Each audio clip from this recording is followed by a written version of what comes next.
So creating files.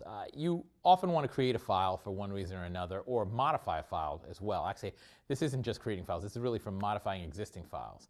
And that actually is a common thing to do. Say you've got a file, like this happens with setup files. So inside Linux machines, there are often files, not just Linux, any operating system, there'll be files that specify something about the setup properties of the device.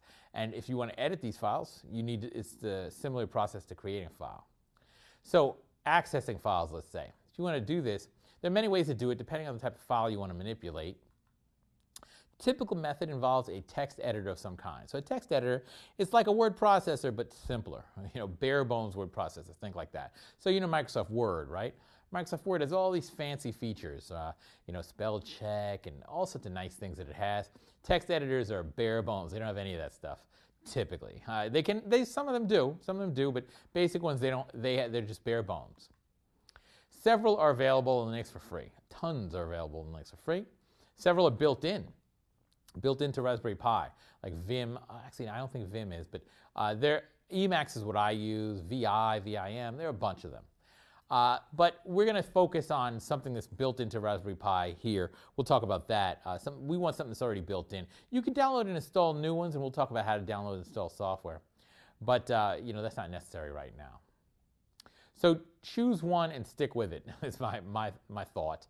Because all these text editors, they have different control sequences that you need to become familiar with. It's easy just to learn one or two and get used to them.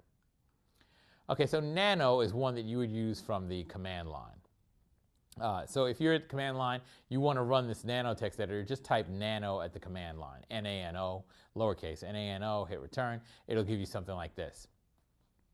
And by the way, right now I'm talking about command line text editors. If you're using the GUI, there are a lot of text editors you can use. I mean, you can run ones with nice graphic user interfaces. This is something that's running at the command line in the terminal, and it's sort of bare bones. Right now, what you see is you see a window, and I typed in some random text. I wrote test, and you can type whatever you want, right? You can make the file. Then you can save it. So I hit Control-S, I believe, to save. And right now I'm in the process of saving it. You see at the bottom, it has a bunch of different commands there. So I'm typing in the file name that I want to save it to, and I'm going to hit return. It's going to save. So these programs are basically, they have all the operations that you expect. File save, open, that type of thing. You can type in your text, delete the text, save it, open it, stuff like that. Now, it has a lot of other different options. I'm not going to go through all the options. You can learn about those options at your leisure, right? But Nano is it's a good text editor, and it's very simple. You can use it over a text interface. You don't need graphics or anything like that. So Nano is one that you could use, and it's pretty nice.